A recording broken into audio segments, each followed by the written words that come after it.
If we as a community didn't constantly point out how the Australia Pack wasn't enough representation for Australia, I don't think we would have seen the number of additions for that area as we did last year.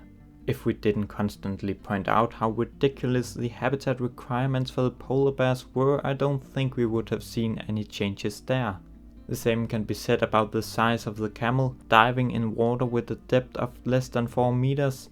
The big need for small habitat species, which is now kind of alright compared to past zoo games. Better appreciation, animal signs that aren't too thematic, and so on. Most of this was at some point speculative or wishful thinking, just as the want for more birds often is seen by part of the community. All these examples could have led to disappointments, and in some cases did before they finally got addressed. A lot of it took a long time to get implemented and therefore was a big surprise when it finally got here. Therefore we should not stop asking for birds, even if it feels pointless at times or is seen as annoying or unrealistic by some people. And I know we far from get everything we ask for. We've been asking for a new model for the Malayan tapir for years now, but Frontier do listen to us, at least from time to time.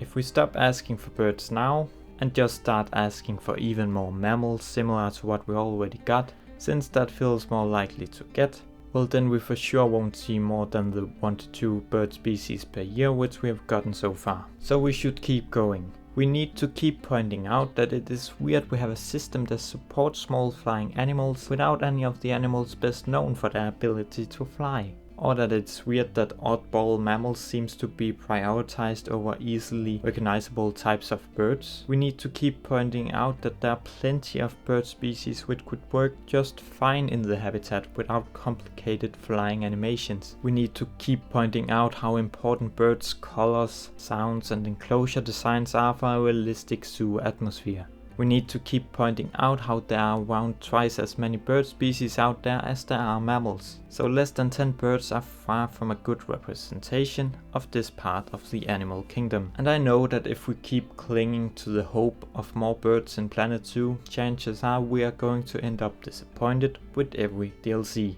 But as long as we do this, there also is a chance that we one day get a DLC featuring more than just one species of bird. There's a chance we'll finally end up with a bird for each continent. There's a chance we'll get past 10 species of birds. There's a chance we can find a reason to build big aviaries and bring life to our ponds and lakes. Therefore I want to believe that if we keep asking for it, then Planet Zoo could end up as the zoo game that finally did something to recognize that birds are important parts of zoos. Maybe there is so little support left for this game that everything is already planned out and therefore our feedback from now on won't change anything, but in case Planet Zoo got a lot of life left, then I want to be part of those people who dare to believe in birds in Planet Zoo.